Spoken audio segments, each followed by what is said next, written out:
Estudio Lacan, una lectura bilingüe. Nuestro grupo de estudio se reúne quincenalmente los jueves a esta hora para leer los seminarios de Lacan. Ocasionalmente invitamos a alguien que nos expone, nos conversa, mejor dicho, acerca de un tema que está relacionado con el psicoanálisis. En esta ocasión, Carlos Díaz amablemente aceptó nuestra invitación a hablarnos sobre Winnicott. La conversación de él se titula Winnicott, el miedo al derrumbe. Carlos Díaz practica el psicoanálisis infanto-juvenil en la Ciudad de México. Él es además músico, es perito en psicología jurídica y trabaja en el sector salud en el ISSSTE. Como vamos a hacer nuestra conversación de hoy, será del siguiente modo. Yo le voy a dar en este momento la palabra a Carlos. Él va a hacer su exposición con el título que acabo de mencionar. Y una vez que él haya concluido, va a dejar un espacio para preguntas, comentarios, etcétera, por parte de los asistentes. Esto significa que durante la exposición de él vamos a evitar interrumpirlo, sino que si tienen preguntas o comentarios, les pedimos por favor que los anoten y los planteen en el momento que va a ser para eso. En ese momento, Erándeni Ochoa, quien ayuda a la mecánica de estas conversaciones, al igual que el resto de quienes somos parte del grupo de estudio, pero hoy concretamente ella, va a dar la palabra en el orden en que ustedes la hayan pedido, con el método de la manita, si no me equivoco, ¿verdad? Es así como se va a pedir la palabra. Entonces, bienvenidos nuevamente. Carlos, muchas gracias. Y adelante le dejamos la palabra. Sí, muchas gracias. Una prueba de audio solo para comenzar. ¿Se escucha bien en todos? Por ahí, si me alertan. Yo escucho muy bien, Carlos. Vamos a ver si alguien más nos dice. Se escucha bien. Ok, sí, se muchas escucha bien. gracias. Gracias. Pues bueno, agradezco la invitación a Jorge Huerta, como a Liliana, y al grupo de lectura Lacan, una lectura bilingüe, por este acercamiento que tuvieron de manera personal para invitarme. Y pues agradezco al auditorio de estar presente pues el día de hoy jueves, en este horario. Entonces, pues también agradezco esta invitación por parte del grupo en general, de los participantes de ese círculo de lectura que están teniendo en estos momentos. Y me gustaría pues mencionar que el agradecimiento también es a partir de que puedo sacudir en este tipo de espacios a un Winnicott académico que se ha venido presentando, digamos, en las universidades, y cómo ese Winnicott académico pues permanece, por decirlo así, castrado en cuanto a su esencia de transmisión. Y bueno, este tipo de videoconferencias que a partir de la pandemia se están presentando como una posibilidad de encontrarse nacionalmente e internacionalmente con otras personas que gustan de las lecturas de Winnicott, pues me permite pues sacudirlo y darles otra perspectiva u otra esencia que pudiéramos colocar dentro del aspecto clínico, dentro de nuestros dispositivos, que son los consultorios, y pues a saber más adelante qué tipo de interlocución tendremos después de escuchar esta intervención, que se titula El miedo al derrumbe.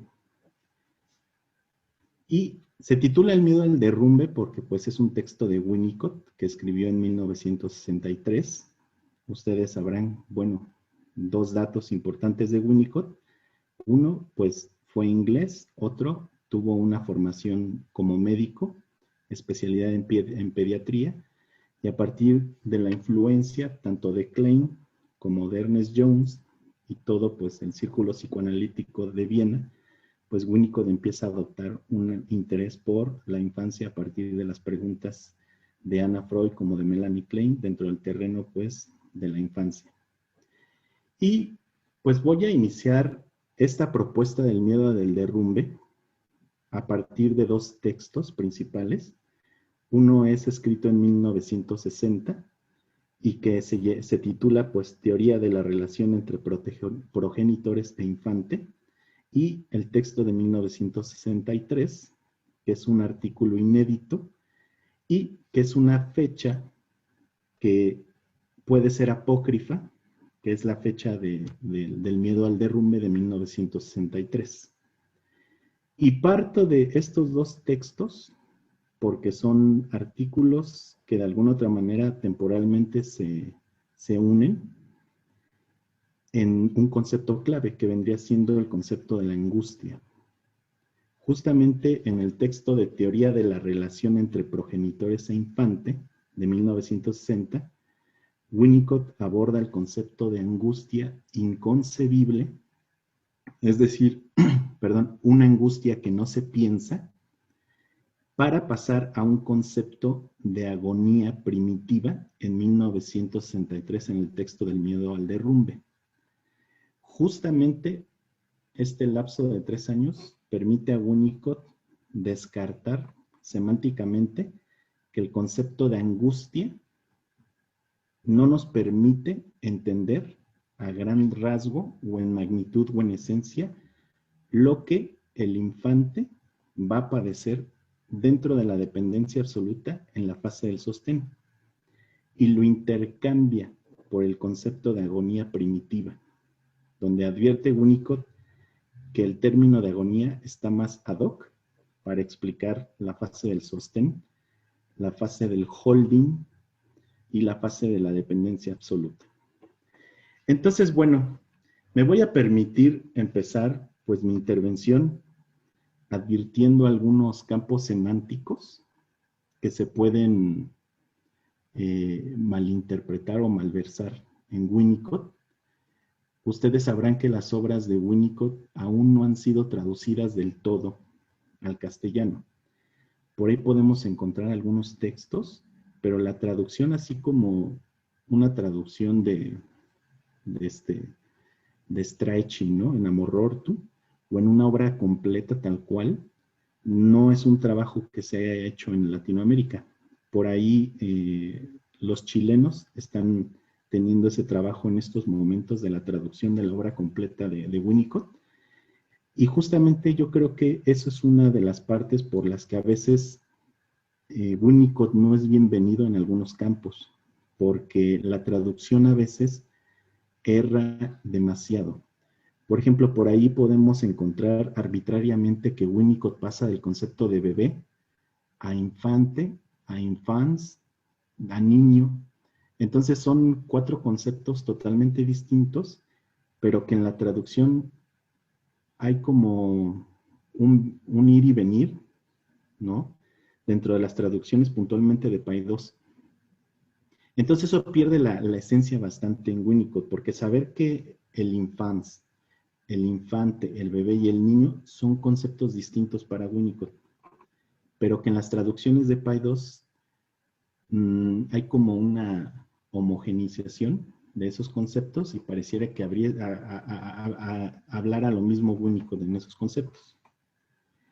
Entonces, advirtiendo esto, también hay otros conceptos que a lo mejor para nosotros los psicoanalistas nos parece una alergia, porque a veces hablar de ambiente pareciese que estuviéramos hablando de algo instintivo o algo del orden de la naturaleza. Y es un concepto que Winnicott maneja mucho, el término del ambiente, el ambiente sostenedor, el ambiente facilitador, el ambiente tal cual.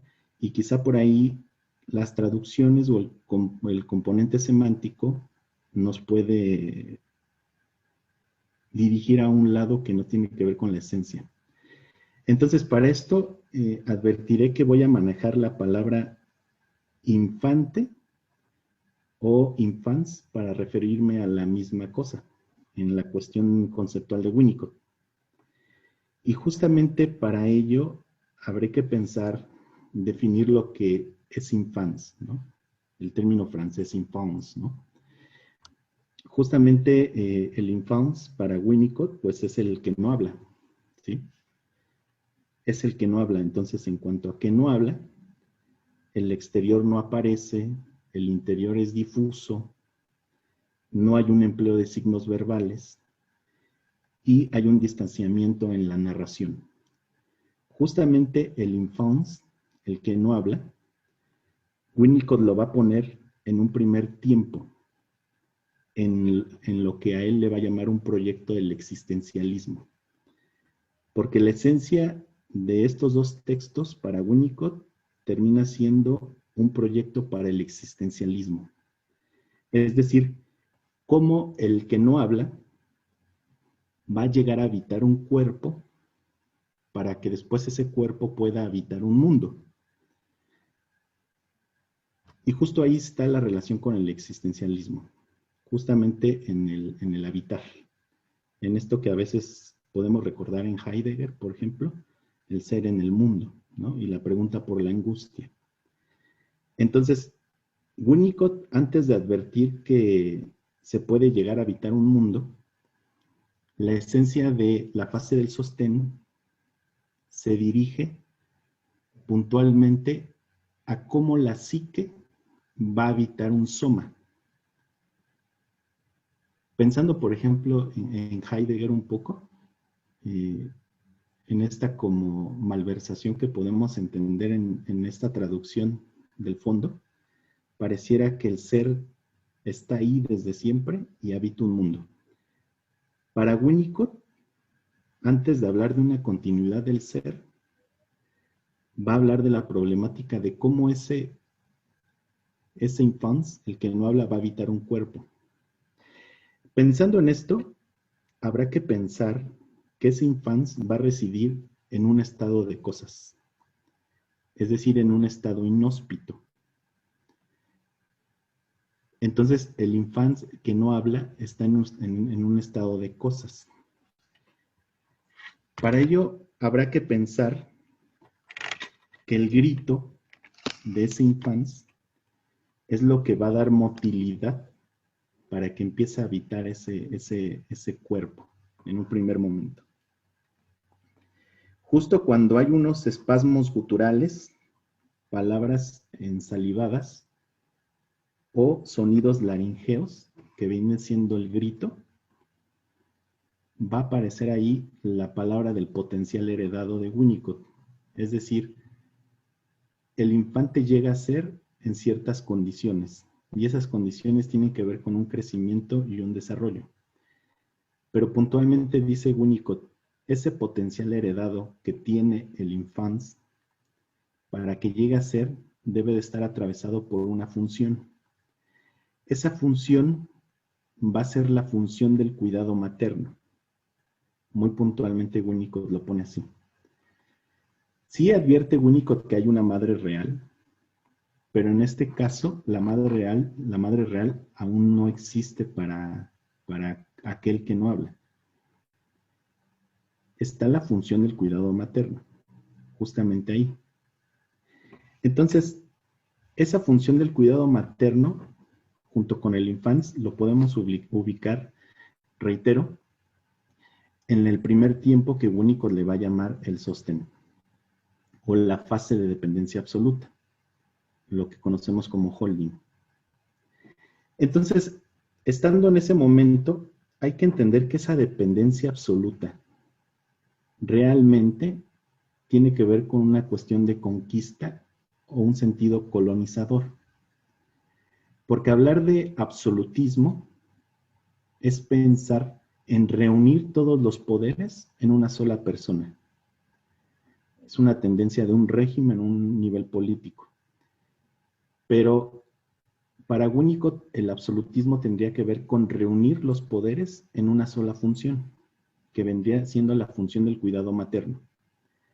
Esto que académicamente conocemos, que dice Winnicott, el bebé no existe sin su madre, o el bebé no puede llegar a existir sin la función del cuidado materno. Es decir, esa existencia, advenir a la existencia.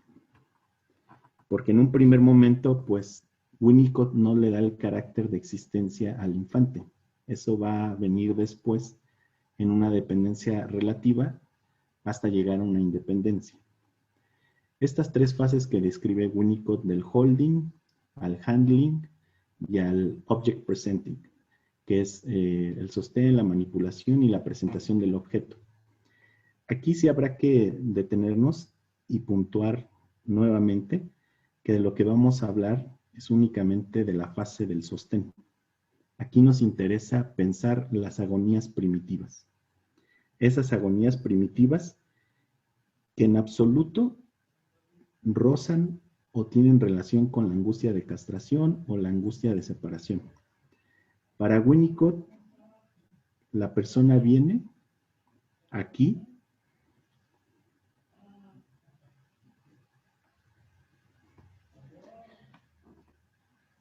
perdón, es que creo que se coló por ahí un sonido que no identificaba, no sé si era un micrófono. Entonces, en absoluto tiene que ver con la angustia de separación o la angustia de castración. Lo que propone Winnicott tiene que ver con una fase de sostén que tiene que ver con la experiencia previa del individuo. Vean lo que propone Winnicott. Esto de las agonías primitivas tienen que ver más y se vinculan más con la experiencia previa del individuo. Justo donde no hay sujeto, ¿sí? Si podemos ubicar como en Lacan algo ahí, pues sería en lo real, ¿no? Entonces, el infante, aquel que no habla, pues va a estar ahí en un absolutismo donde va a reunir los poderes en una sola función, que es la función del cuidado materno, y el sostén va a aparecer ahí como algo instrumentalizado.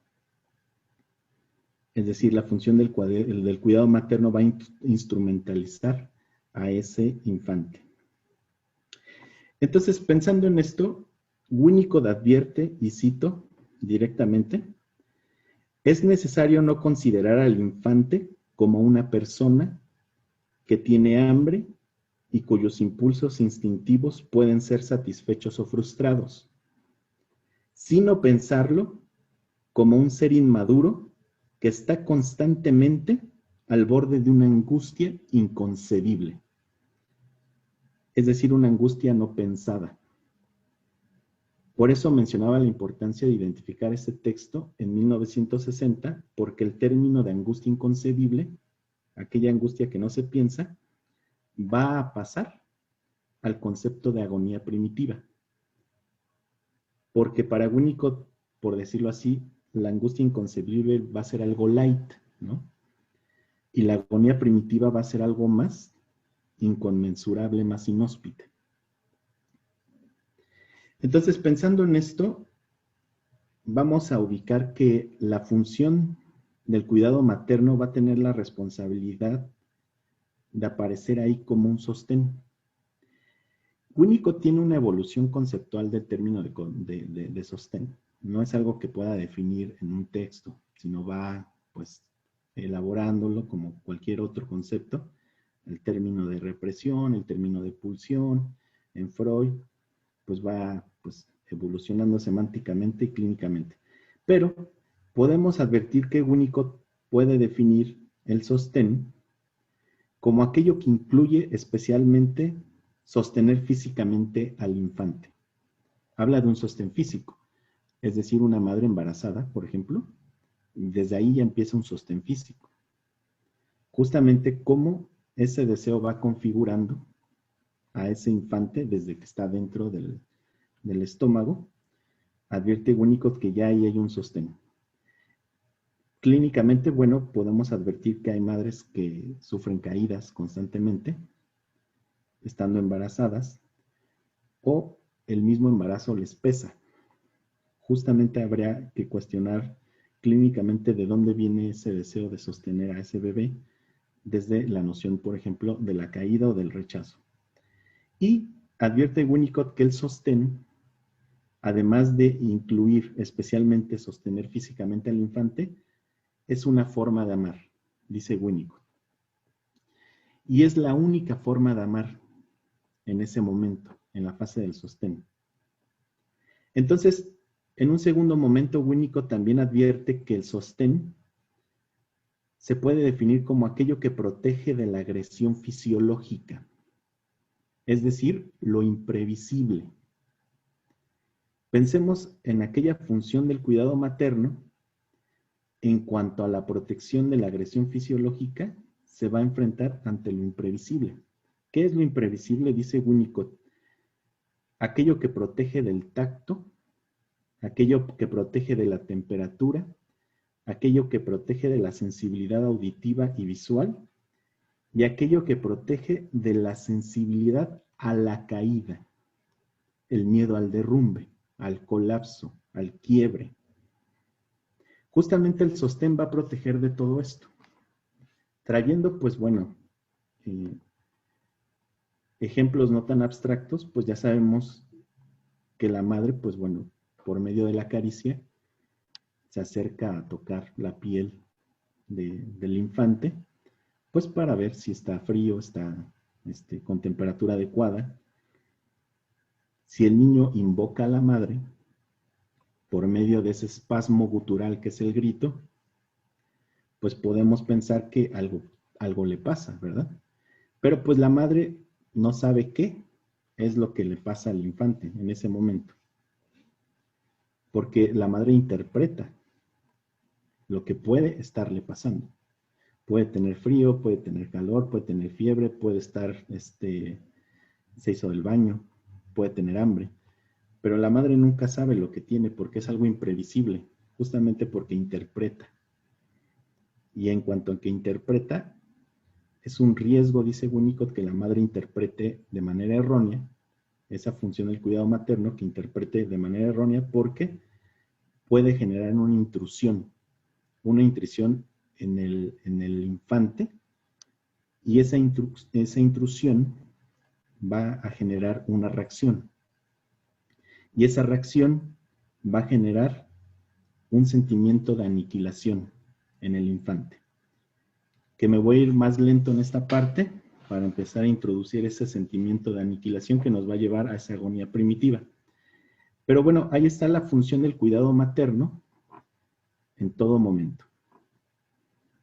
Y decir en todo momento, pues habrá que pensarlo de manera pues contraria también. Puede estar en todo momento y puede no estar la función del cuidado materno. Entonces, para Winnicott, esta cuestión de la piel es muy importante en cuanto a el holding, porque advierte Winnicott que es la membrana limitadora, como él le nombra, es decir, la piel, lo que va a posibilitar que el infante empiece a advertir una afuera y una adentro. La noción de la piel, la membrana limitadora. Por ahí un texto, ¿no?, llamado El yo piel, de Didier Ansur. Entonces, por ahí podemos entender qué tan importante sería la cuestión de la caricia sobre la noción del tacto en cuanto al holding, para que el infante empiece a generar experiencias de lo que es una adentro y una afuera, que es parte del sostén, la noción del tacto, eso que protege de la agresión fisiológica. Entonces, justamente retomando esta cita que les decía, hay que pensar al infante como un ser inmaduro que está constantemente al borde de una angustia inconcebible. Está ahí en un estado de cosas, en un estado inhóspito, en donde no puede nominar al mundo. El infante no puede nominar al mundo. Entonces, imaginémonos en qué magnitud podríamos nosotros pensar no nominar al mundo. Winnicott por ahí empieza a perfilar el ejemplo clínico del autismo profundo, justamente cuando el paciente con autismo está viviendo en un estado de cosas. No puede nominar ni su cuerpo como nombre propio. Justamente en esto especular de la imagen, por ejemplo, ahí se queda. Entonces, dando paso a esto, Winnicott va a advertir que la función del cuidado materno va a tener pues un objetivo, una meta, y que va a ser reducir, ¿sí?, o prevenir las intrusiones. Estas intrusiones vienen siendo precisamente las fallas de la función del cuidado materno. Justamente creo que todos conocemos pues clínicamente cómo puede operar una falla de la función del cuidado materno. La madre, por ejemplo, prolonga el tiempo de alimentación. Ahí hay una invocación por medio del grito, porque la invocación tiene que ver con un llamado de protección o de auxilio. Eso es un significado muy directo a la palabra invocación. Se hace un llamado para pedir protección. Dentro del campo del esoterismo, la invocación es un hechizo que invoca para protegerse de algo. Entonces, a través de ese espasmo gutural que vendría siendo el grito, podríamos advertir que hay una falla del cuidado materno. Entonces, la madre puede tardar en prolongar el alimento para el bebé. La madre puede prolongar la cuestión de reducir una temperatura o aumentar una temperatura en la piel del infante. La madre puede tropezar y puede que los brazos no sostengan al bebé y puede haberse resbalado el bebé. O cuando se bañan los bebés, a la madre se le puede resbalar por el agua y puede sufrir pues una hipoxia. Todas estas cuestiones son agresiones fisiológicas, que son una constante, y Winnicott lo repite una y otra vez, son imprevisibles. Creo que ahí le empieza a dar el carácter individual a la función materna. No es algo socializado o generalizado que se pueda dar, porque hay un timing para cada función del cuidado materno. Y en tanto que hay un timing para esa función, también advienen sujetos o individuos distintos, porque son distintos los sostenes, son distintos los tiempos del holding en cada función del cuidado materno. Pensando en esto y retomando esta parte de cómo la madre va a empezar a fallar en la función del cuidado materno, empiezan a venir las intrusiones, dice Winnicott. Esas intrusiones, dice Winnicott, van a aniquilar la continuidad del ser. Cada intrusión va a ser un aniquilamiento a la continuidad del ser, es decir, no van a permitir que el infante llegue a ser. Clínicamente creo que vemos esto muy seguido con algunas condiciones neuropsicológicas que puedan aparecer en un infante a determinada edad. El control de esfínteres, por ejemplo, que se prolongue hasta los 6, 7 años de edad. Y no es que debiese haber algo clínicamente exacto, pero podemos advertir que ya hay un desfase en algunas etapas postnatales del bebé. La tardanza para hablar, que el niño ya no hable a los 5 años o se le dificulten algunas condiciones cognitivas de motricidad fina, de motricidad gruesa. Y supongamos que ese embarazo haya sido, pues, bueno, por decirlo así, un Apgar de 9,9 en un bebé, ¿no?, al nacer. Entonces, ¿cómo explicaríamos estos efectos cognitivos o motrices con un cierto grado de deterioro posteriormente? Tendríamos que advertir que ahí hay una falla en la función del cuidado materno. Y por aquí entendemos también que Winnicott va a advertir que la función del cuidado materno termina siendo una función del cuidado de progenitores, porque también el padre puede hacer esa función, advierte Winnicott.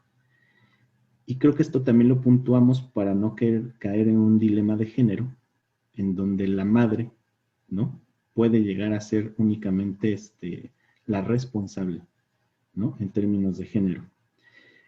Entonces, estamos hablando de funciones, justamente, en esos lugares que se pueden ocupar. La tía, la hermana, el padre, el tío, la abuela. Entonces, ¿cómo evitar que la madre, cómo evitar que el infante no caiga en estas intrusiones? Dice Winnicott. Para eso debe de existir una madre suficientemente buena, advierte Winnicott. Pero no en el término, pues, moral, ¿no?, de que es buena o religiosa o ortodoxa. La madre suficientemente buena, pues va a ser aquella madre que juegue esa función del cuidado materno en cuanto a que rescata a los niños de esas intrusiones, perdón, del infante se ha rescatado de esas intrusiones. Es aquí donde voy a empezar a introducir el término de agonía primitiva en estas intrusiones. Entonces cito a Winnicott y Winnicott menciona: las defensas de la temprana infancia aparecen en relación con el fracaso de la madre en prevenir esas intrusiones. Voy a compartir estas imágenes, si me permiten, si me dan permiso de compartir. Sí, un momento. Sí, gracias.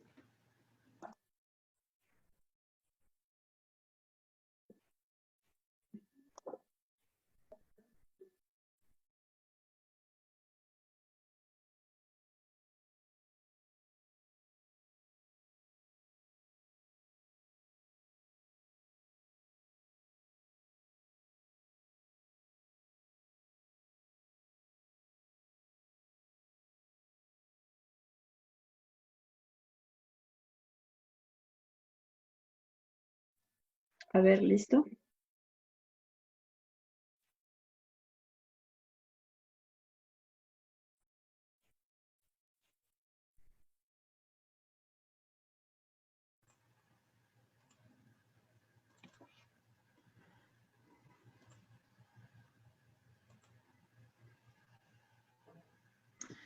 Bueno, ahí yo creo que se ve la imagen. Fíjense, en esta condición que yo les hablo de la dependencia absoluta, me estaba saltando un punto importante. Hay que saber que en esta dependencia absoluta, el bebé o el infante no ha separado lo distinto de mí de lo que es parte de mí.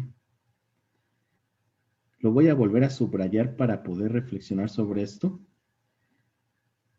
Habrá que pensar que el bebé o el infante, aquel que no habla, no ha separado lo distinto de mí, de lo que es parte de mí. Creo que advierte aquí Winnicott en esta fase de la dependencia absoluta que no hay una dentro y una fuera, porque saber qué es distinto de mí implicaría reconocer algo, las cosas.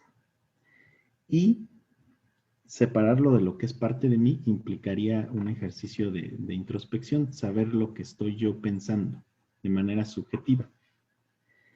Entonces yo les hablaba de la importancia de la membrana limitadora en esta propuesta de Mesmer, que pasa de la cuestión del magnetismo al magnetismo animal, que viene siendo el magnetismo animal la posibilidad de dar cuenta de cómo el hombre, dentro de lo que es el hombre mismo, hablando en términos genéricos, es aquel que puede sugestionar o intervenir de manera sugestiva en otra persona.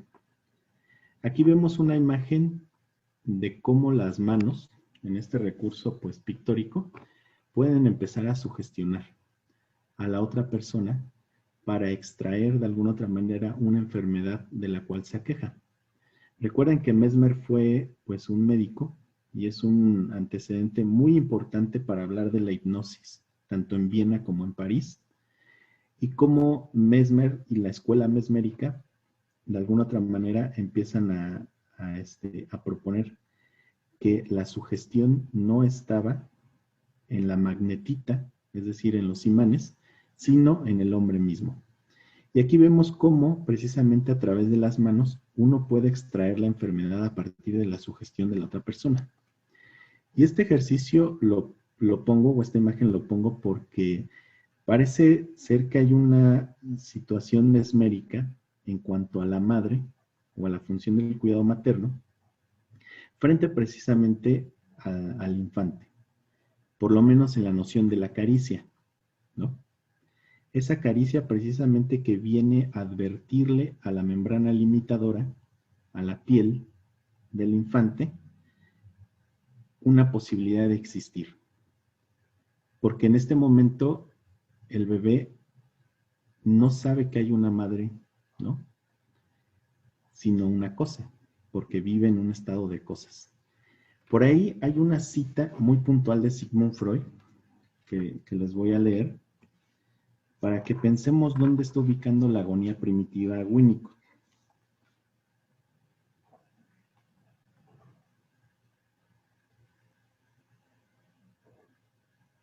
Fíjense, Freud advierte, probablemente el niño alucina la satisfacción de sus necesidades internas. Revela su displacer cuando se produce un incremento del estímulo y una ausencia de satisfacción mediante la descarga motriz del llanto y agitando brazos y piernas. Entonces experimenta la satisfacción que ha alucinado. Más tarde, como niño mayor, aprende a ampliar intencionalmente esas manifestaciones de descarga como métodos para expresar sus sentimientos. Aquí Winnicott advierte que Freud ya está hablando de una relación objetal. Entonces, para Winnicott, el ejercicio de pensar una agonía primitiva en esta propuesta temporal de Freud no aplica. Va a decir Winnicott que va a existir un tiempo previo, que es el sostén, para explicar la materia prima de la psicosis o la materia prima de la angustia psicótica. Esta frase que les acabo de, o este párrafo que les acabo de leer de Freud, para Winnicott ya es un episodio muy tardío, fíjense, muy tardío. Las agonías primitivas aún están previo a esta relación objetal. Todo lo que estamos mencionando, dice Winnicott, que va a estar previo al concepto de vivir con. El concepto para Winnicott de vivir con tiene que ver con las relaciones objetales. Justamente cuando el niño el niño ya empieza a nominar un mundo y puede vincularse con esos objetos. Entonces, lo que menciona Winnicott y en donde ubica precisamente la fase del sostén es en lo siguiente. Y cito nuevamente a Freud. Se me objetará con todo derecho que una organización que era esclava del principio de placer y desatendía la realidad del mundo externo, no podía mantenerse viva ni un tiempo mínimo, de modo que no podría haber llegado a existir en absoluto.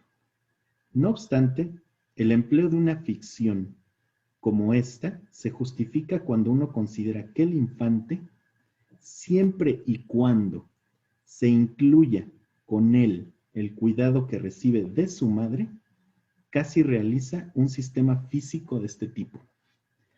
Ahí, en esa etapa, en ese tiempo, Winnicott va a advertir que ahí está la fase del sostén, justamente en el cuidado que recibe de su madre. Y advierte Winnicott que Freud no alcanza, y tampoco le podemos exigir, ¿verdad?, que haya hecho todo, pero dice, no alcanza a darle validez a esta función del cuidado de la madre, Freud. Y precisamente la teoría de la relación entre progenitores e infantes y el miedo al derrumbe, justamente es el objetivo de describir esta fase de la función del cuidado materno. Únicamente y exclusivamente ese es el objetivo. Entonces yo les hablaba precisamente de este contacto que Mesmer tiene frente a sus pacientes para extraer una enfermedad por medio de la sugestión. Justamente parece que se puede posibilitar en la relación del bebé con la madre o el infante con la madre lo siguiente. Hay que pensar que todo intercambio supone la experiencia perturbadora de una conquista. Menciona Daniel Ripesi, un winnicottiano argentino. Y lo repito de nuevo, todo intercambio supone la experiencia perturbadora de una conquista. Justamente donde se da esa experiencia perturbadora y ese intercambio, se da en el olfato, se da en la mirada y se da en la piel. Vean cómo no nos estamos preguntando por la imagen otra vez. Digo, todavía. Por ahí habrá también una cuestión del logocentrismo, donde se advierte en algunas formaciones del psicoanálisis que la palabra es la que va a advenir o va a ayudar a construir el cuerpo, ¿no? La palabra.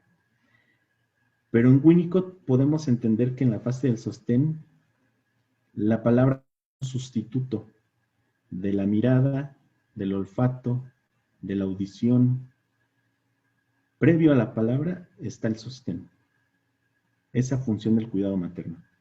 Entonces, para Winnicott, la cuestión logocentrista, entronizar a la palabra, no le seduce mucho para explicar la continuidad del ser y cómo ese bebé, ese infante va a habitar ese cuerpo y ese cuerpo va a habitar una existencia. Para Winnicott, la prioridad está precisamente en este tiempo.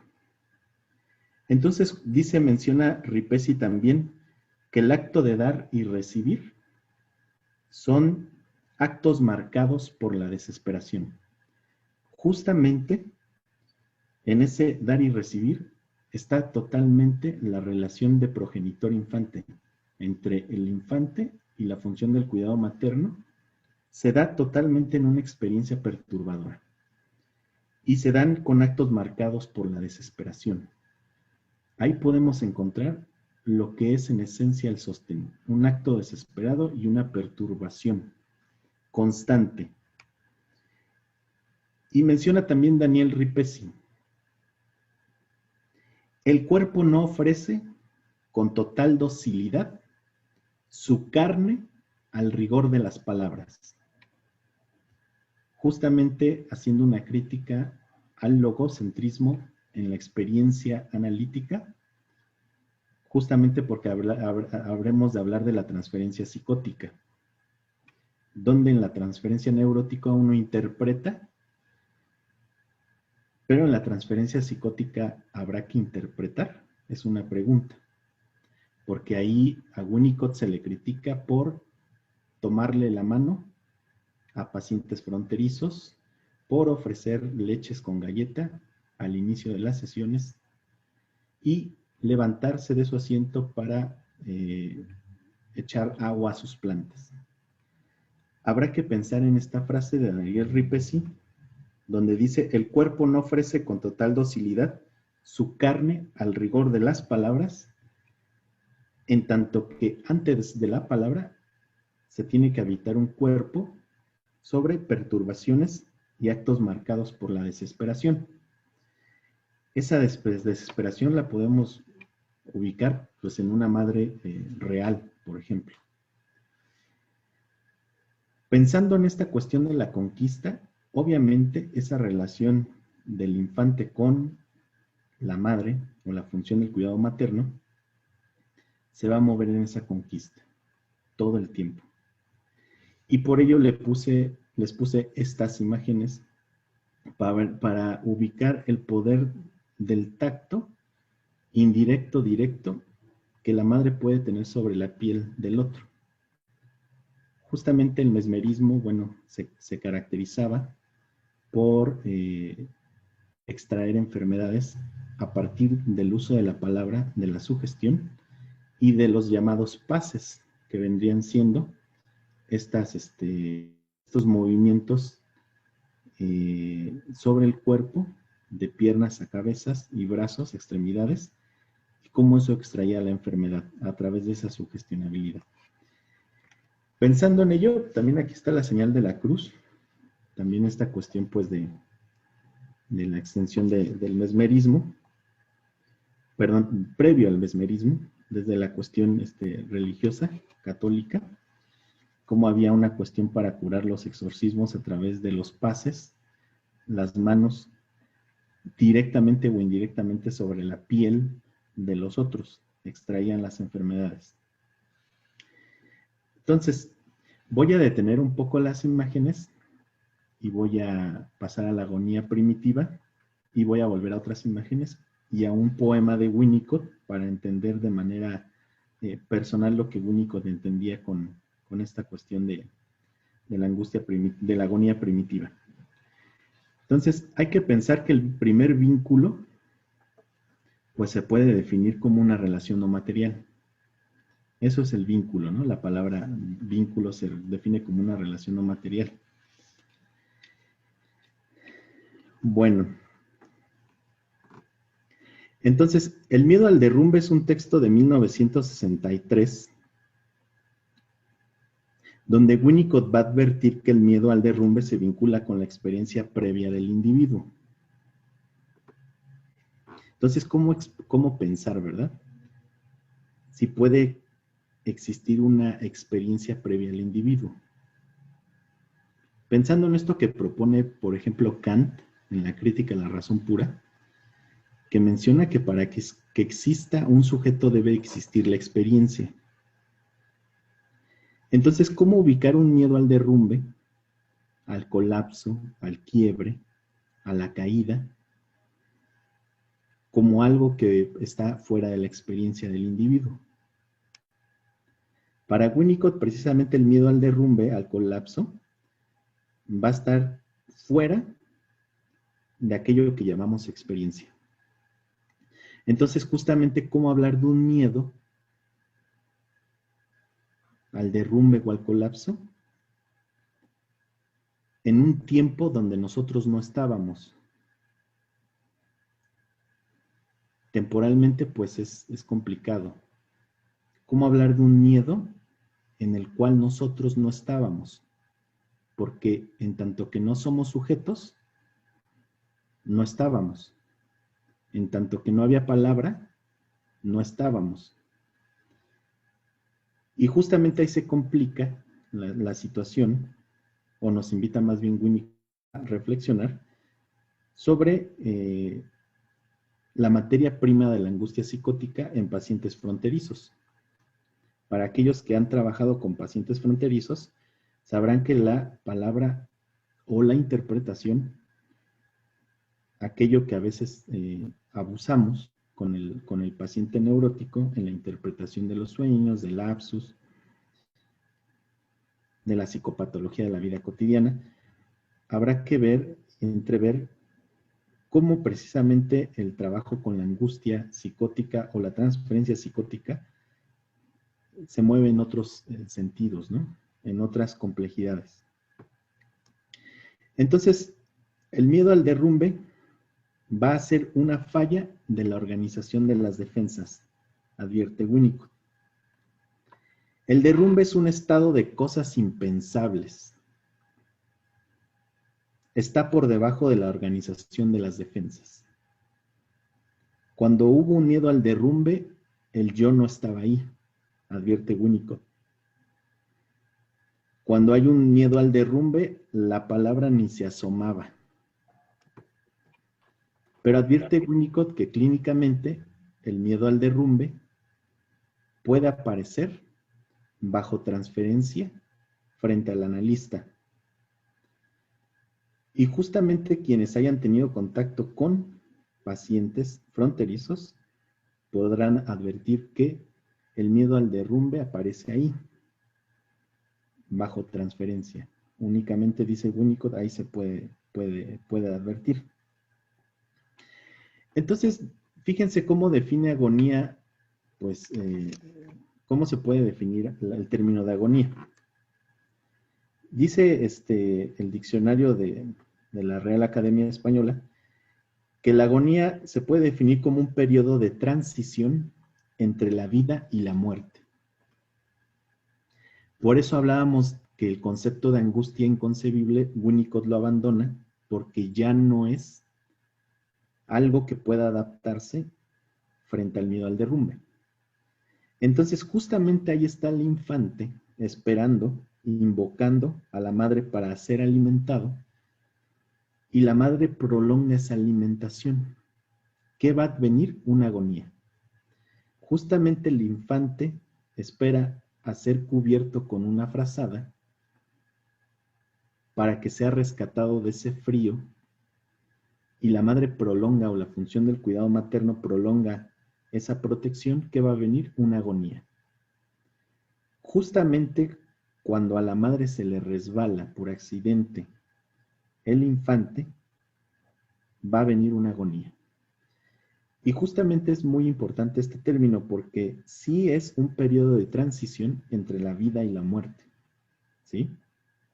Subsisten las funciones vitales y disminuyen las funciones intelectuales. Fíjense, alguien que está agonizando, y quien haya visto agonizar a alguien, que es muy común con los adultos mayores, van a subsistir las funciones vitales únicamente. La respiración, el trabajo cardiorrespiratorio, las cuestiones musculares, pero las funciones intelectuales van a desaparecer, justamente porque hay una transición entre la vida y la muerte. Entonces, ahí donde hay un fracaso de la función de la madre, de la función del cuidado materno, van a advenir las agonías. Entonces, esto va a irrumpir la continuidad del ser y el infante no llega a ser. Es decir, no llega a habitar un cuerpo, no llega a habitar una existencia. Y va a aparecer ahí, pues, el fenómeno, pues, de las agonías primitivas que Winnicott alcanza a describir como el retorno a un estado no de integración. Una pérdida de la relación psicosomática que vendría siendo una falla de residencia y que se conocen como las llamadas despersonalizaciones en cuadros con depresiones psicóticas o en pacientes con esquizofrenia. Es muy frecuente que sientan la despersonalización. Vean cómo Winnicott ubica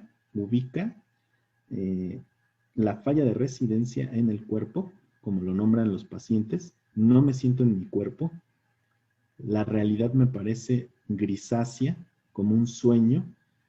Cuando tengo un periodo de despersonalización, advierten los pacientes que es como si algo le extrajeran, como si la conciencia se fuese y el cuerpo fuese otro. En esa pérdida de la relación psicosomática, dice Winnicott, es una agonía primitiva. La pérdida de lo real o la pérdida de la capacidad para relacionarse con los objetos, es decir, el estado autístico, vendrían siendo agonías primitivas.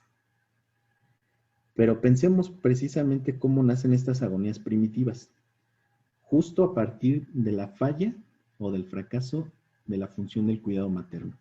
Ya se empiezan a advenir o a presentar estas agonías primitivas desde esos primeros días donde el bebé se obliga a respirar fuera de la placenta y donde esa función fracasa, van a venir estas agonías primitivas. Todo el tiempo el bebé va a estar, o el infante va a estar entre la transición entre la vida y la muerte. Va a intentar subsistir. Justamente entre más intrusiones existan, entre más agonías primitivas existan, para Winnicott, clínicamente va a advenir la posibilidad de entender un estado fronterizo. Esta oscilación, por decirlo así, entre la neurosis y la psicosis. Y habrá que pensar también, dice Winnicott, que el infante que tiene intrusiones, es decir, estas agonías primitivas, va a tener la posibilidad de reaccionar. Pero el término reaccionar en medicina lo podemos entender como la posibilidad de recobrar la actividad fisiológica normal de las funciones vitales. Es decir, pensemos en un instante que el bebé constantemente está en agonías primitivas y constantemente tenga que estar reaccionando. Eso va a generar un miedo al derrumbe, un miedo al colapso. Pensando en ello, voy a dar seguimiento a las imágenes. Y la siguiente imagen, pues bueno, es La Piedad de Miguel Ángel de 1498, donde pues María sostiene el cuerpo muerto de Cristo. Entonces pensemos en este sostén, ¿verdad? En esto que protege de la agresión fisiológica a partir del tacto, la temperatura, la audición, lo visual, la sensibilidad de la caída y demás. Cada una de esos sostenes puede ser explicado clínicamente en varios momentos, ¿no? No sé si ustedes han leído el cuento de Cortázar, por ejemplo, del gallo, que describe, por ejemplo, Néstor Brownstein en su trilogía de las memorias, En Memoria y Espanto, cómo Cortázar escucha un sonido externo sin tener nomenclatura tranquilizante, dice Cortázar, y la nomenclatura tranquilizante viene siendo el lenguaje, porque dice Cortázar que tener lenguaje tranquiliza. Entonces, advierte precisamente que él tiene un recuerdo previo al lenguaje, como la mayoría de los autores que describe Brownstein por ahí, son recuerdos previos al lenguaje, pero justamente el lenguaje va a tranquilizar, una nomenclatura que tranquiliza porque nomina al mundo y me advierte qué es afuera y qué es adentro.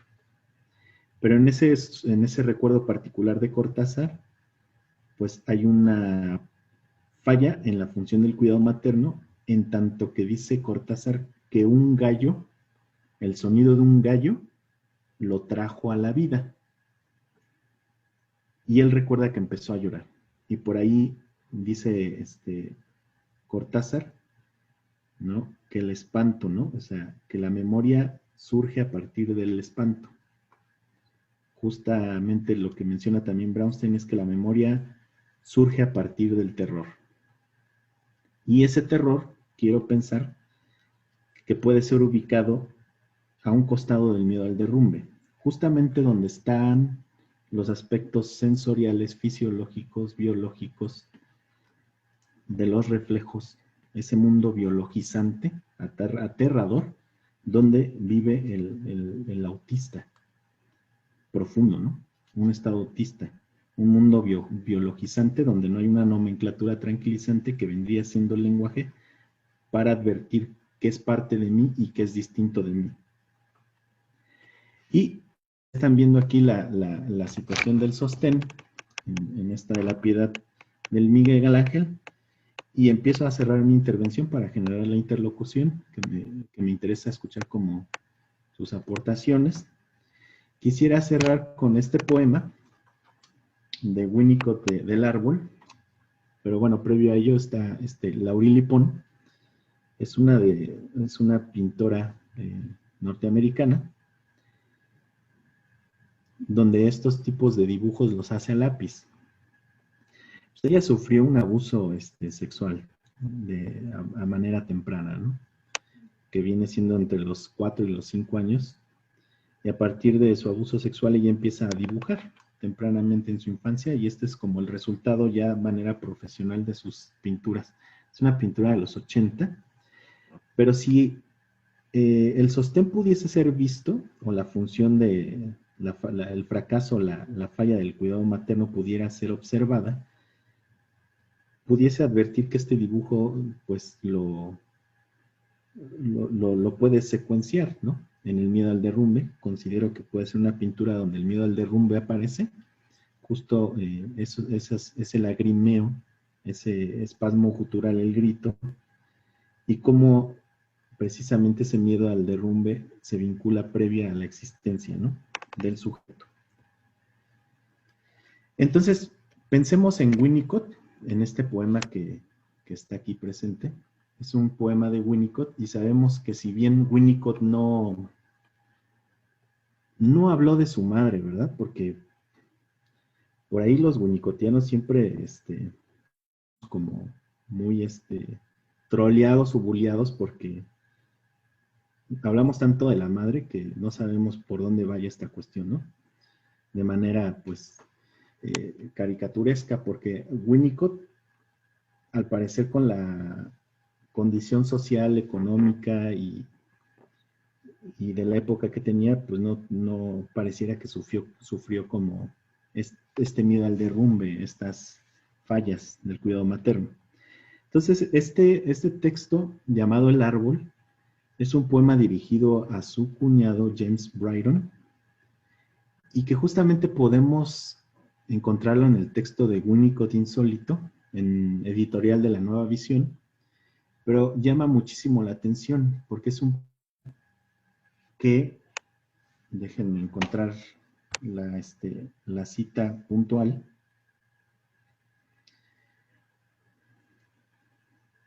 Es un poema que le escribe a su cuñado, y Winnicott dice lo siguiente cuando le escribe a James Brydon el poema del árbol. ¿Se preocupará usted viendo esto que lastima al salir de mí? Pienso que debían salir de mí ciertas espinas. No me había ocurrido antes y espero que no vuelva a ocurrir. Y el poema dice, lo que están viendo: mi madre bajo el árbol llora, llora, llora. Así la conocí yo. Un día, tendido sobre sus rodillas, como hoy sobre el árbol muerto. Aprendí a hacerla sonreír, a detener sus lágrimas, a remover su culpa, a curar su muerte interior. Reanimarla me daba vida.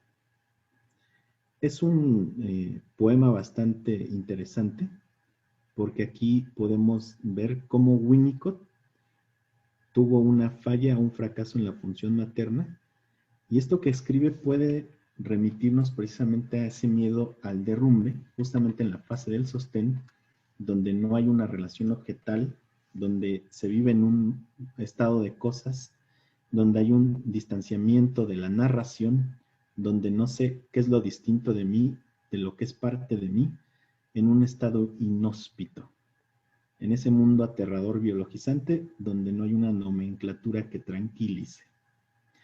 Pues muchas gracias.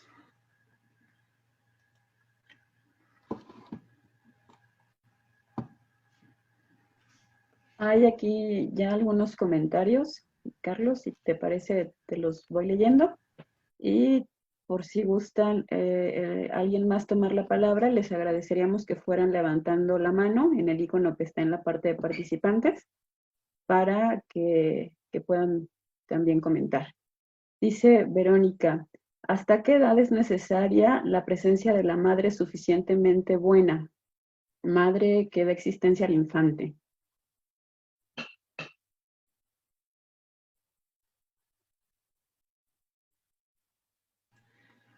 Disculpen, no alcancé a escuchar, no sé si estaban haciendo preguntas. A ver, ¿sí se escucha bien? Ya, Sí. perfecto. Ok. Bueno, comentaba que ya hay algunas preguntas a través del chat. Si me permites, te las voy leyendo. Sí, claro. Dice Verónica, ¿hasta qué edad es necesaria la presencia de la madre suficientemente buena? Madre que da la existencia al infante.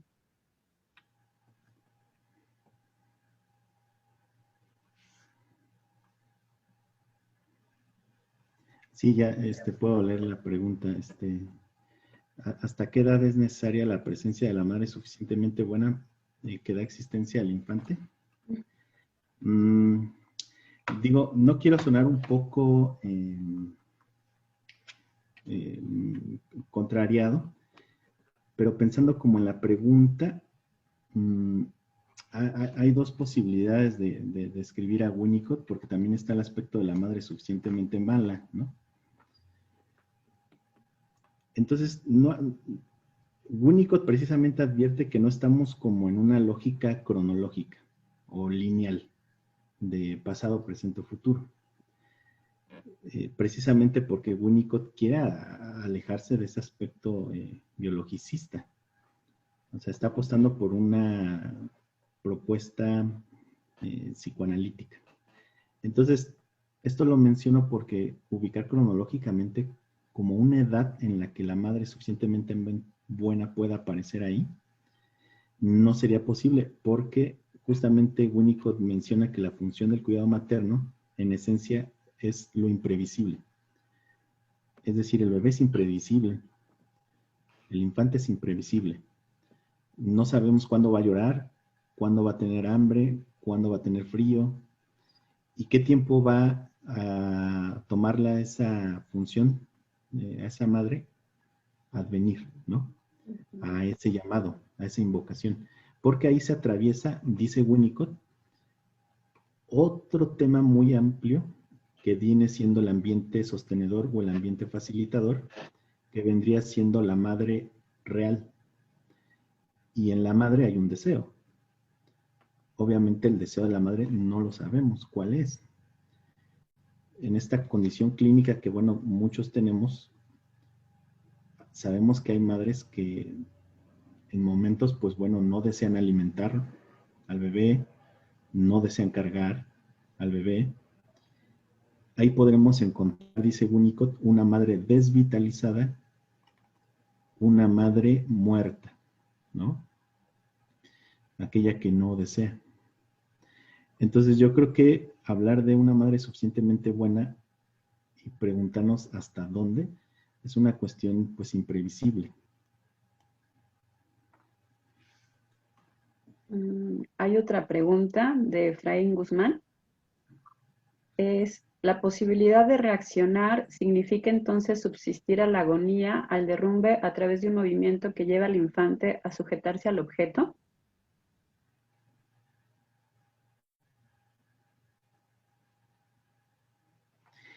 No. Fíjese por qué. La palabra reaccionar es un término muy importante en Winnicott. La palabra reaccionar implica que la madre ha fallado, que la función del cuidado materno ha fallado. Hay un aspecto, como lo habíamos dicho, que se llama el potencial heredado, que Winnicott lo define como que el ser llega a ser solo en determinadas condiciones. Es decir, a través de un desarrollo emocional y de crecimiento, alguien puede llegar a ser. Eso es el potencial heredado, la posibilidad, la contingencia de poder llegar a ser. Y posteriormente menciona que ese potencial heredado se puede transformar en la continuidad del ser. Es decir, la posibilidad de habitar primero en un cuerpo y después en una existencia, en un mundo. Pero la reacción va a advenir cuando la madre o la función del cuidado materno falla. Porque reaccionar, y lo menciona Winnicott, es recobrar la actividad fisiológica normal de las funciones vitales. Es decir, uno reacciona ante un accidente. Si uno va y choca, o uno va y se cae de las escaleras, uno tiene que recobrar las funciones, ¿no?, fisiológicas, normales de las funciones vitales. El respirar, ¿no?, por ejemplo. Entonces, imaginemos que el bebé o el infante está constantemente reaccionando, y si reacciona es porque algo está fallando en ese ambiente sostenedor. Reaccionaría porque tengo hambre, reaccionaría porque tengo frío, reaccionaría porque me hice del baño. Entonces son reacciones que advienen cuando hay un fracaso en la función del cuidado materno, en esa parte.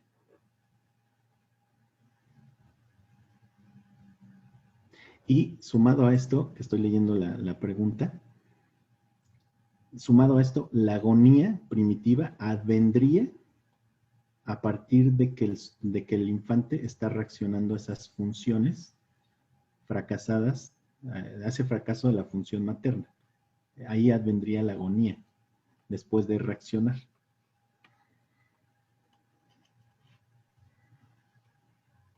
Jennifer Ramírez comenta, sí, bueno, pregunta, ¿este poema lo podemos pensar en la depresión postparto de la madre?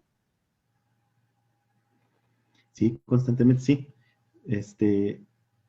Clínicamente sí, yo he tenido varios discursos escritos por parte de las madres que aparecen en esta depresión postparto y de lo que parecía ser un deseo jubiloso de aceptar y reconocer a ese bebé al nacer, se polariza en el discurso de la madre.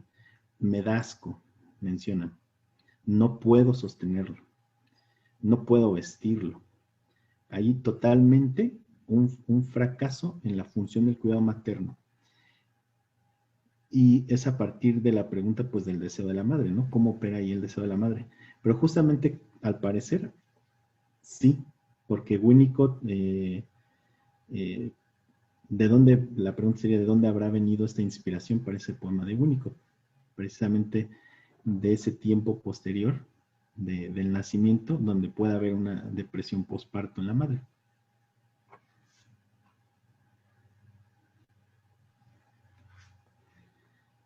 Ignacio Briones pregunta, ¿cuál sería la diferencia de la madre suficientemente buena y la mala, a diferencia del pecho bueno y malo de Klein?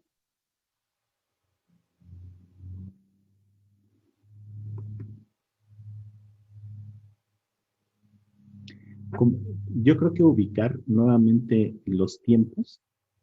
Recordemos que en el tiempo de la fase del sostén no hay relación objetal.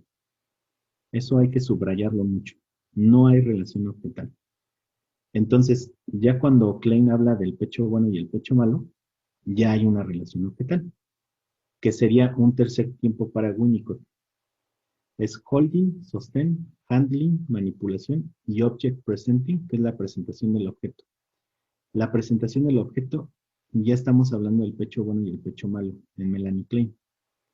Entonces, para Winnicott todavía, si lo quieren ver como pedagógicamente, lo podemos ubicar en un tiempo previo a la aparición del pecho bueno y el pecho malo, porque estamos hablando de la función del cuidado materno, es decir, de la alteridad del otro. Ahí está el sostén en esa fase. Entonces no podríamos, como relativamente, paralelamente ubicarlos en un tiempo, ¿por qué no? No habría un sentido ahí.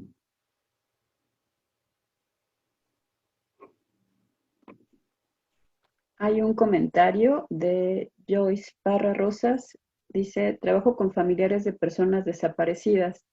Una angustia que expresan las madres de personas desaparecidas es la imposibilidad de escuchar la invocación de sus hijos. Por ejemplo, ellas llegan a decir, no soporto la ausencia de mi hijo o hija porque no sé si tiene hambre, si tiene frío, si siente dolor. Estas madres a menudo dejan de comer y dormir durante largos periodos debido a esta imposibilidad.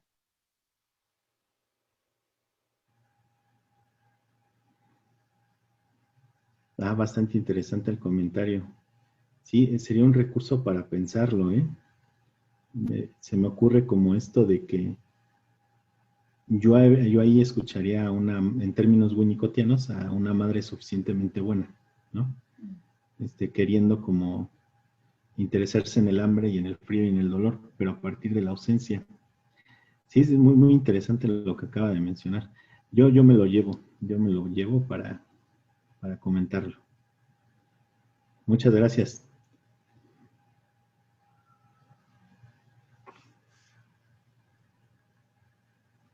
Bueno, hasta el momento son los comentarios del chat. Si alguien más quiere participar también a través del micrófono, adelante.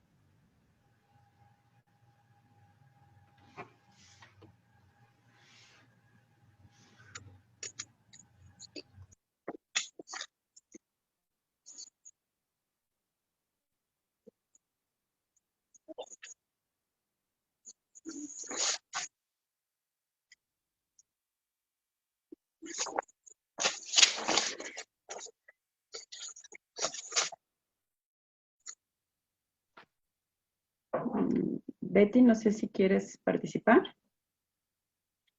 Sí, estaba esperando si alguien más quería participar, si no. Bueno, a propósito de todo lo que estoy escuchando con todo este tema que es interesante, pero quería, bueno, participar con una pequeña un pequeño párrafo de un texto de Michel Foucault, y creo que tiene relación con todo esto que estamos escuchando.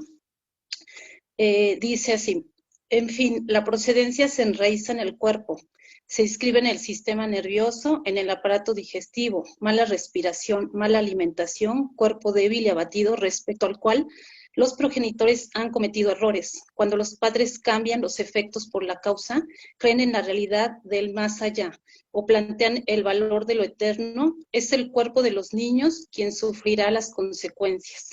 Bajeza, hipocresía, simples retoños del error, no en el sentido socrático, no porque sea necesario equivocarse para ser malo, tampoco por alejarse de la verdad originaria, sino porque es el cuerpo quien soporta en su vida y su muerte, en su fuerza y en su debilidad, la sanción de toda verdad o error. Hasta ahí ya. Bueno, esa es mi intervención. Muchas gracias, interesante.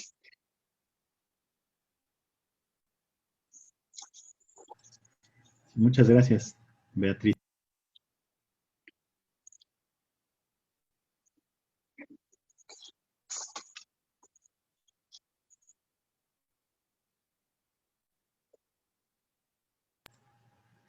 Creo que hay otra pregunta, ¿verdad? De Itzel Pérez.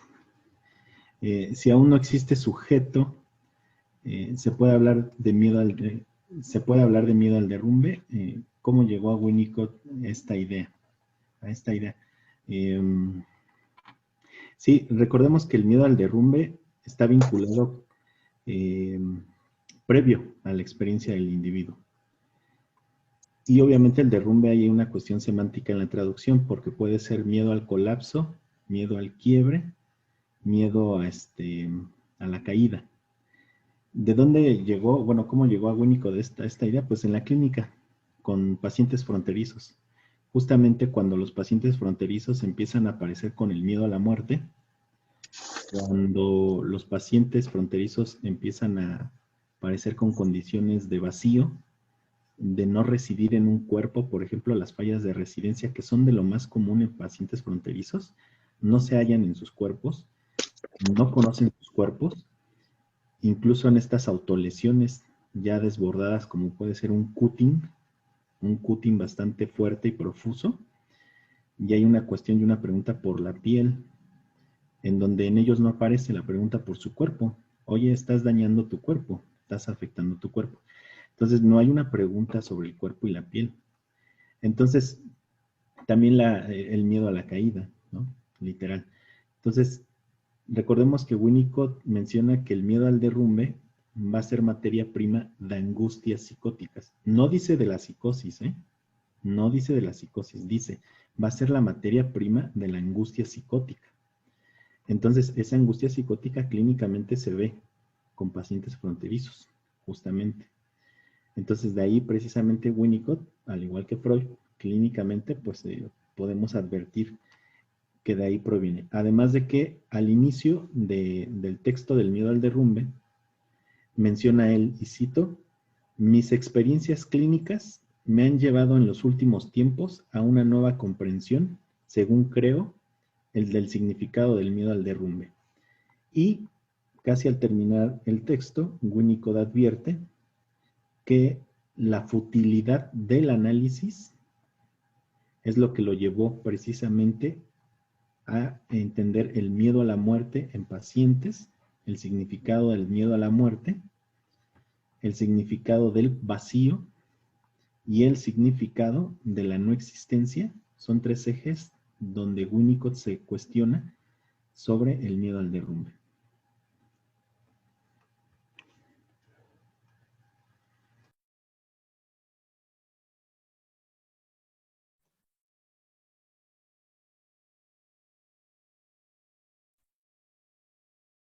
Bueno, yo quería pedir que si podías hablarnos un poquito más. Hace un momento comentabas que el miedo al derrumbe aparecía bajo la transferencia. Bueno, o que Winnicott, me parece, decías tú haciendo referencia a Winnicott, entonces sí nos podrías hablar un poco más también de ese aspecto, por favor.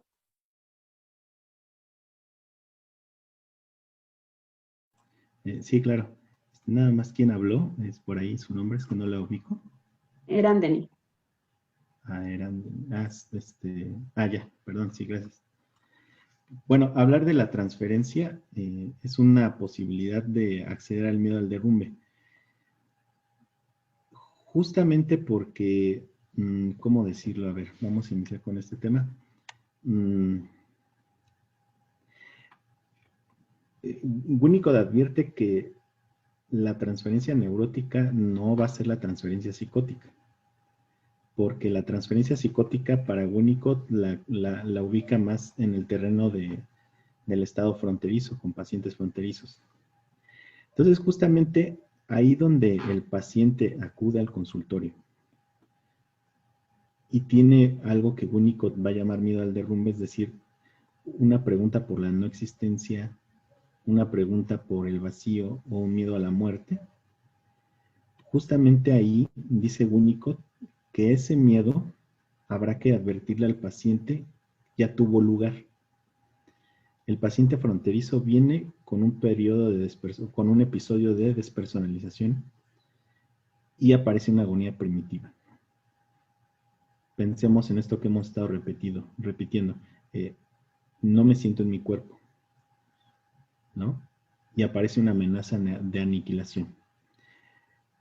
En ese momento Winnicott menciona, hay que advertirle al paciente que ese miedo que está sintiendo en ese momento ya tuvo lugar. Pero justamente en la transferencia va a ser posible traer ese miedo que es previo a la experiencia del sujeto al presente. Justamente dentro del concepto de principio de realidad que vendría siendo el yo. Porque menciona Winnicott en esta cuestión del proceso de maduración, que lo define como esa diferenciación progresiva del yo, del ello del yo, perdón. El proceso de maduración para Winnicott lo define como esa diferenciación progresiva del ello al yo. Menciona, como hay un ello, dentro del miedo al derrumbe, no hay una posibilidad de un presente, de un principio de realidad, que lo pueda evocar, que lo pueda nominar. Justamente en la transferencia, la posibilidad de nominar ese miedo al derrumbe es justamente en esa relación transferencial con el analista. Así podemos ir conduciendo, dice Winnicott, a dar cuenta de que ese miedo que está sintiendo en ese momento ya tuvo lugar. Pero lo complejo es lo siguiente. ¿Cómo advertirle al paciente que ese miedo ya tuvo lugar en tanto que él no estaba?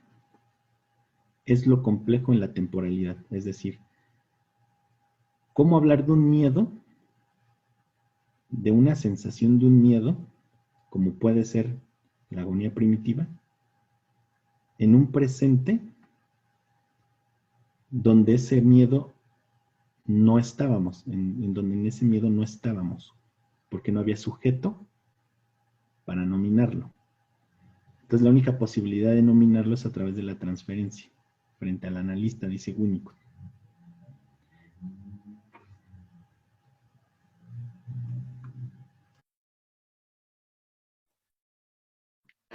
Hay otro comentario de Mauricio.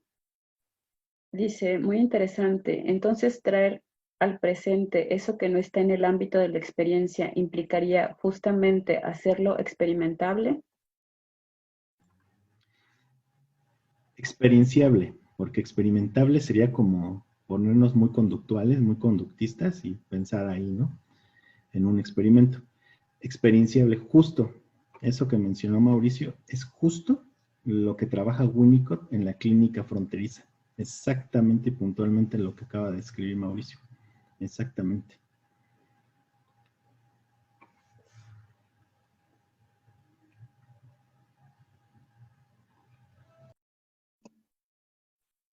María de Montserrat también comenta, tal vez con esto se puede conjuntar la integración y la no integración, ya que creo que son dos formas lo que comprendo de entender el desarrollo emocional primitivo y del devenir del sujeto.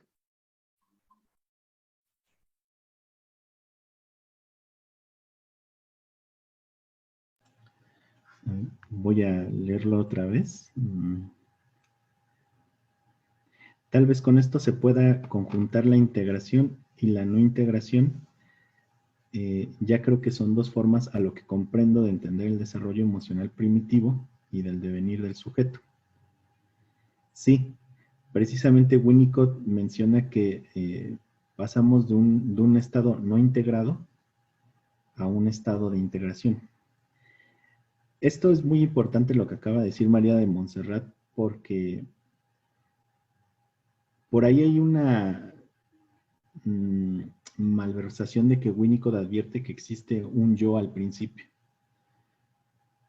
Pero justamente dice Winnicott, ¿qué es el principio? Dice Winnicott que el principio no hay que olvidar que es una suma de principios. Entonces Winnicott advierte que hay un yo, pero en el principio. Pero para Winnicott, el principio es después, cuando surge el sujeto. Entonces, eso es algo muy interesante porque el principio existe cuando hay un yo. Pensar entonces algo antes del principio tendría que ser una suma de principios para que ese principio se dé.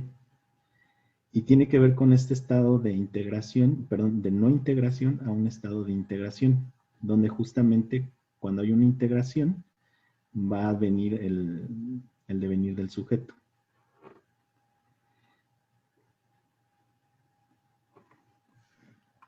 Joyce Parra también pregunta, ¿experienciable de qué manera?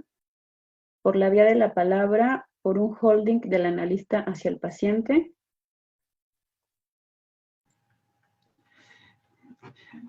Sí, qué buenas preguntas hacen. Son bastante interesantísimas clínicamente. Híjole, porque ahí está el lugar del analista y la palabra o el acto, pues ahí es una jugada del analista. No podría yo advertir si la palabra o el holding, pero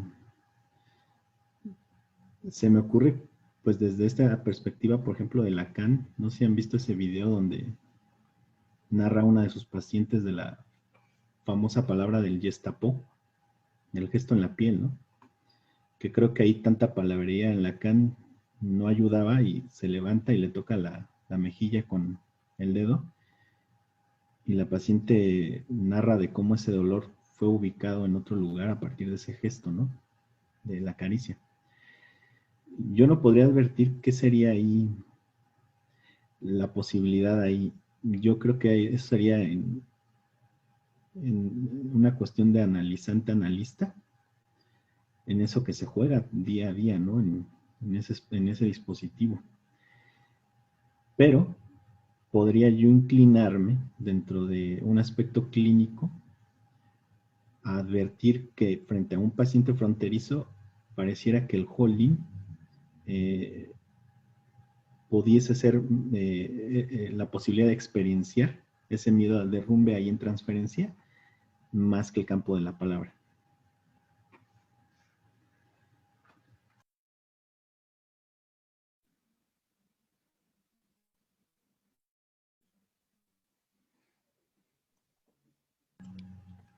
Ignacio comenta, entonces la posición del analista sería alojar las agonías primitivas. Alojar, hacerlas residir en un cuerpo. Justamente sería la posición del analista en transferencia. Sería precisamente que pasaran a un cuerpo y de ese cuerpo pasara a una continuidad del ser, que sería la existencia. Alojarlos en un cuerpo, esas agonías primitivas.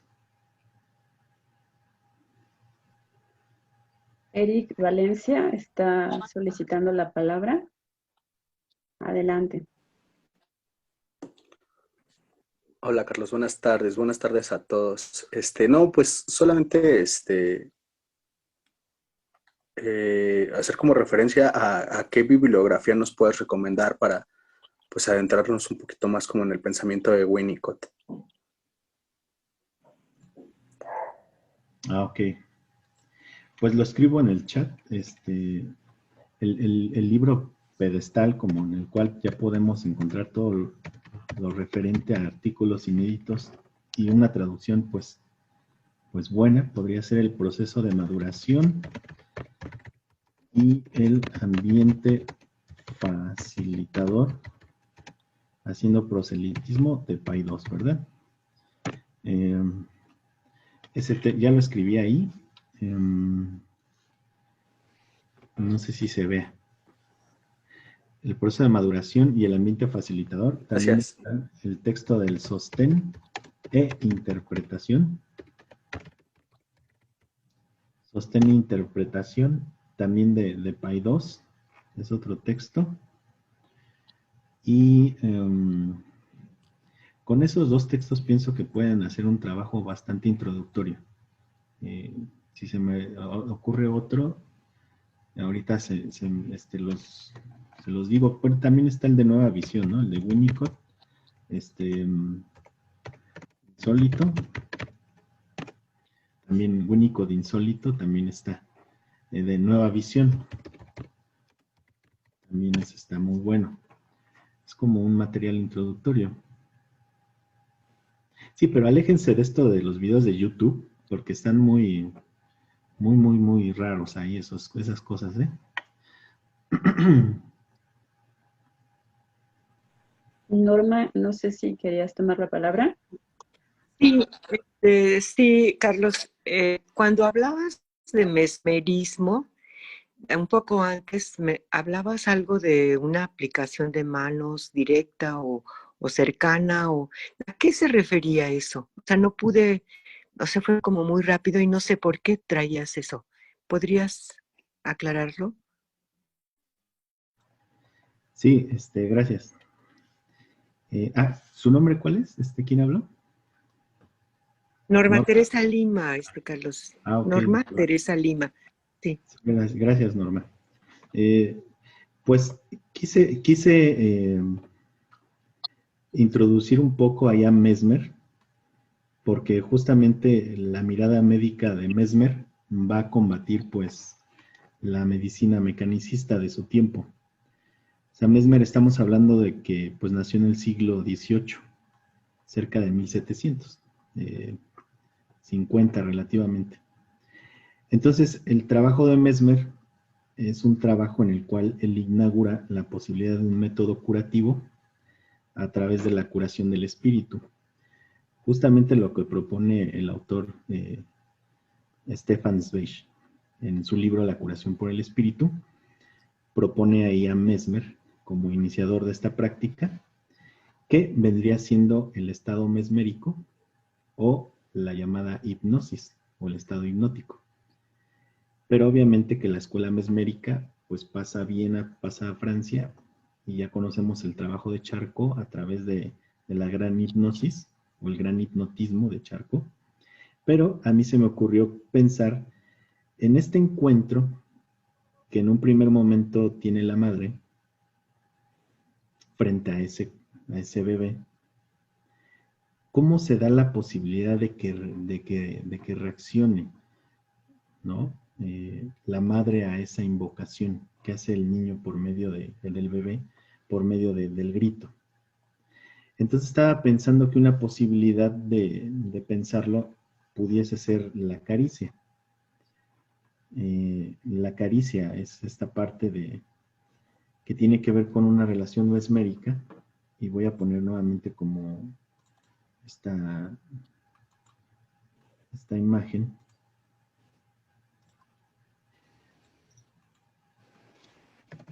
Se me vinculó como la posibilidad de que Mesmer en un inicio lo que hacía eran pases.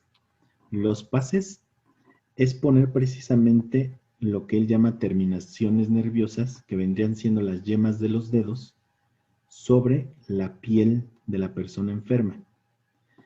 Entonces, en un inicio Mesmer usaba imanes, la famosa magnetita. Y Mesmer pasaba e imantaba pues todas las cosas de la persona enferma, es decir, pasaba imanes por la cama, por las sábanas, por las losas, por los platos, incluso el famoso briquet, que son como cubetas que él construyó, donde metía el agua y también metía al paciente en el agua magnetizada para curar esas enfermedades. Magnetizaba las cortinas, hasta los árboles, todo magnetizaba Mesmer a través de la magnetita, que es el imán, que vendría siendo un metal, y que en un estado natural se puede ver cómo la magnetita extrae otros metales en un estado natural, por ejemplo los hierros. Entonces justamente la idea de Mesmer, que pensaba a través del imán que extraía otros metales, era usarlo en el cuerpo de las personas enfermas para extraer enfermedades. Pero ese magnetismo, el de los imanes, y que el poder emana de esos imanes, lo abandona. Porque empieza a darse cuenta que hay una energía en el hombre, en términos genéricos, hombre-mujer. Hay una energía en el hombre, y esa energía, menciona Mesmer, que de todos los cuerpos de la naturaleza, es el hombre el que actúa con más eficacia sobre el hombre. Es decir, la energía del hombre va a actuar sobre el cuerpo del hombre mismo. Y justamente abandona los imanes y propone que esa energía que tenían los imanes en realidad la tiene el hombre mismo en términos genéricos. Entonces va a empezar a practicar los pases a través de las yemas de los dedos de manera directa o indirecta.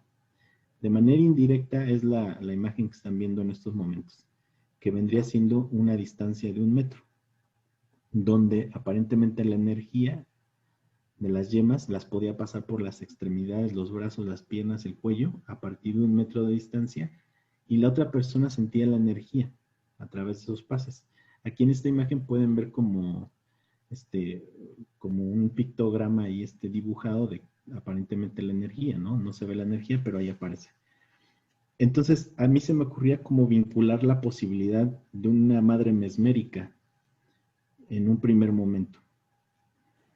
En una madre mesmérica que acude a través de la caricia, a través de las yemas, y cómo esas yemas de los dedos o de la caricia de las manos puede sugestionar al bebé para que reaccione precisamente ante la posibilidad de sentir una agonía primitiva, que vendría siendo la caricia.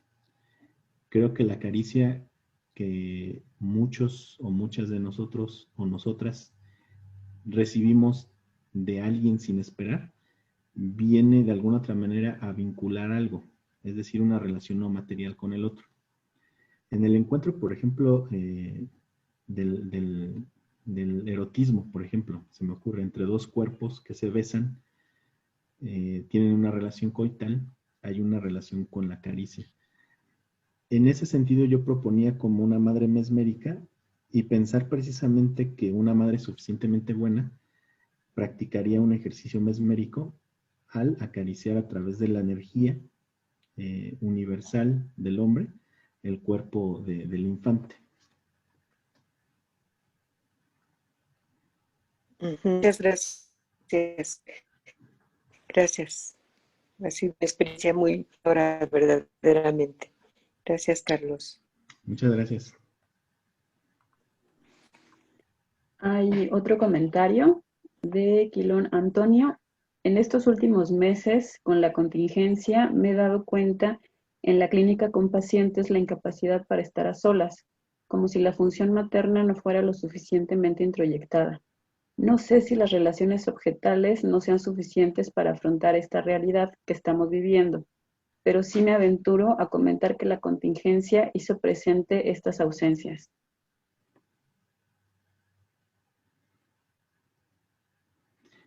Pues solo me queda devolverle a Quilón Antonio, que es un buen comentario, muy puntual. Me gustó. Precisamente es una pregunta. El aislamiento, ¿verdad?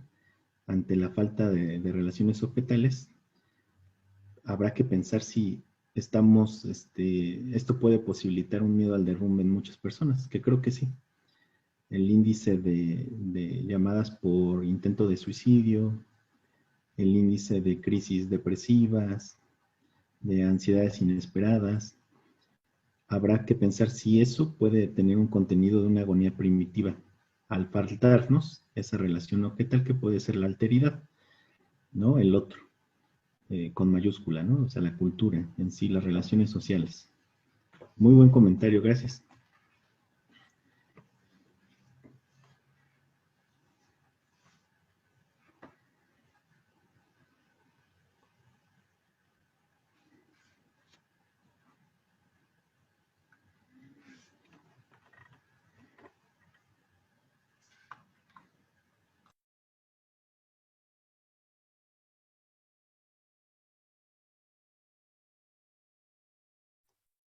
Bueno, no sé si alguien más se anime a participar.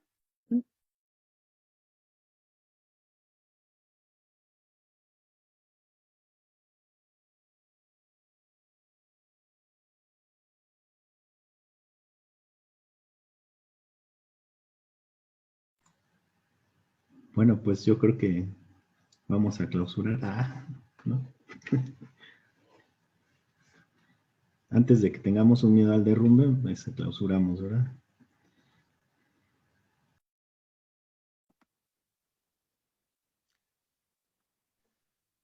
Bueno, hay una pregunta de Erika Morales.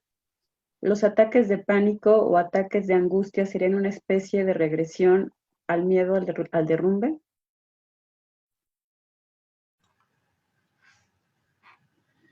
Pues mire, creo que clínicamente no, porque habrá que pensar ya, déjenme subir a la pregunta porque se sumó otra. Ajá, no, la cuestión, por ejemplo, del ataque de pánico ya implica una relación objetal, ya implica un objeto. Entonces, recordemos que el miedo al derrumbe no opera sobre las relaciones objetales. Entonces ya es una relación neurótica. De hecho, Freud la describe bastante, ¿no? En inhibición, síntoma y angustia, en los historiales clínicos con las histéricas. Freud ya puntúa muy bien una dimensión ahí de la palabra, donde pueda ser descargada por medio de la palabra y simbolizar ese padecimiento. Entonces, no, ya vendría a ser algo neurótico, una condición neurótica desde el pensamiento freudiano, esta cuestión. Hay otro comentario de Itzel Pérez. Dice, muchas gracias, muy interesante. Qué importante parece ser la caricia en la integración del sujeto. Bueno, parece que pregunta. El mesmerismo me recuerda a la práctica de Reiki, sanación a través de la imposición de manos. Sobre la palabra de miedo, me pregunto lo que ésta estaría representando. ¿Qué tipo de emoción, sentimiento, sensación, cualidad que se experimentarían tendrían cada uno de los sujetos como materia prima de la angustia? Entonces, ese miedo al derrumbe, colapso, está directamente relacionado al cuerpo o a la falta de sentirse en el cuerpo.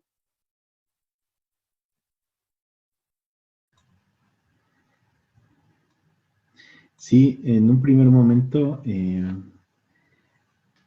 como menciona Elena Blavatsky, el Mesmer es un redescubridor. Entonces, por supuesto que las prácticas mesméricas vienen desde la antigüedad, desde Egipto, por ejemplo, ¿no? Esta relación entre los metales y el cuerpo siempre ha existido. Y cuando menciona Elena Blavatsky es porque ella menciona que es un redescubridor. Incluso antes de Mesmer estaba la práctica del sacerdote Gassner, como Gassner a través de las manos tranquilizaba, por ejemplo, las posesiones, los exorcismos. Entonces esta práctica del Reiki también es un antecedente del mesmerismo, únicamente que el mesmerismo tuvo apogeo porque se vinculó a la Revolución Francesa.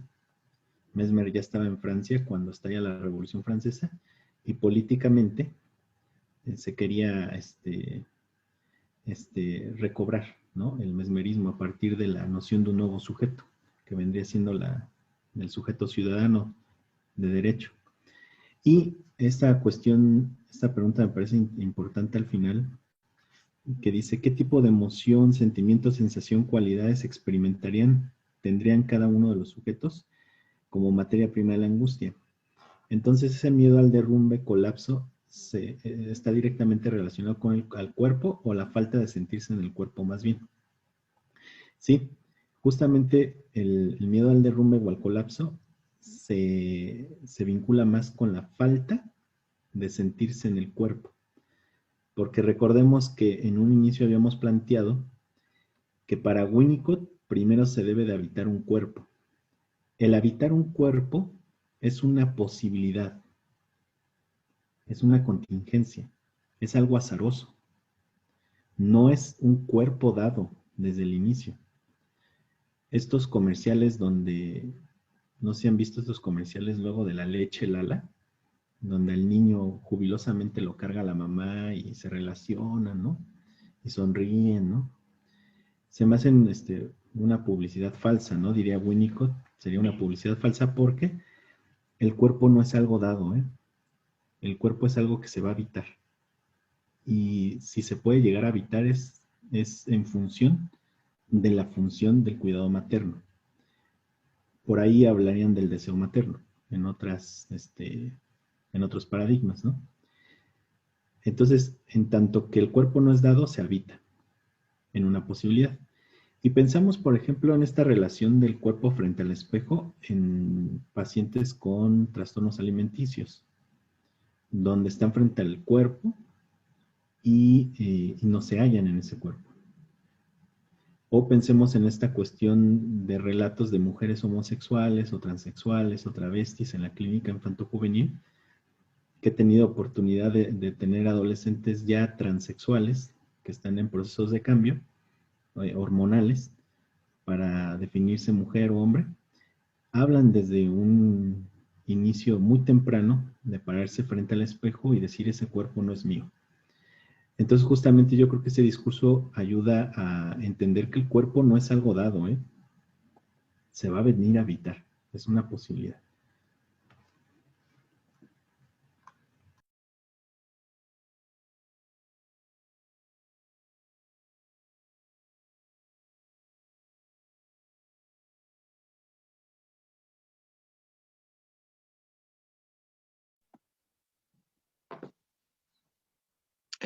¿Puedo tomar la palabra un momento, Erandeni? No hay alguien antes. Porque hace un momento una de las preguntas que se le hicieron a Carlos fue sobre bibliografía. Me pareció que la pregunta era bibliografía un poco para iniciarse, digamos, en la teoría de Winnicott. Y él, bueno, mencionó y puso en el chat, si no me equivoco, pero él mismo me platicó el otro día que escribió un libro sobre Winnicott. Entonces, si no le importa, Carlos, nos platica el título, dónde se puede conseguir. Qué mejor, ¿no? Que pudiéramos tener acceso a un libro escrito por alguien que para muchos de nosotros, no sé otros que hayan participado hoy, creo poder decir para mí, para otros, es la primera aproximación que tenemos con este interesante autor, ¿no? ¿Nos lo platica, Carlos? Sí, justamente el texto que escribí se titula Mi madre muerta, el terror de Donald Winnicott. Bueno, el terror de Winnicott.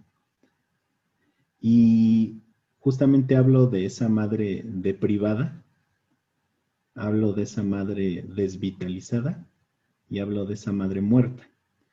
Justamente en estas dos concepciones que madurativamente Winnicott va a mencionar como una madre objeto y una madre real, y esa madre real la va a colocar en un ambiente sostenedor. Una cosa es la función del cuidado materno y otra cosa es la madre real. Lo que se aproxima a este entendimiento sería como parte del deseo materno, ya frente a eso que está ahí. Entonces, mi libro está por presentarse y está por publicarse por el momento en PDF. Por esta cuestión de la pandemia se detuvo el tiraje y demás.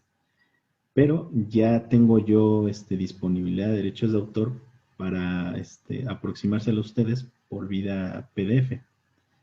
Entonces, quien guste de esta situación de mi madre muerta, habla precisamente de esta madre desvitalizada, que es una extensión de la madre real de Winnicott. Y que posteriormente hablaré de mi madre caníbal, el terror de Klein, que sería la segunda parte de mi madre muerta, esa madre devoradora. Entonces, esa es como un preámbulo y espero que me inviten para presentarlo acá. ¿No? Entonces, pero ya si gustan como acercárselos, pues se los puedo acercar vía PDF por el momento. Ya físicamente será hasta el próximo año, cuando ya diera el tiraje.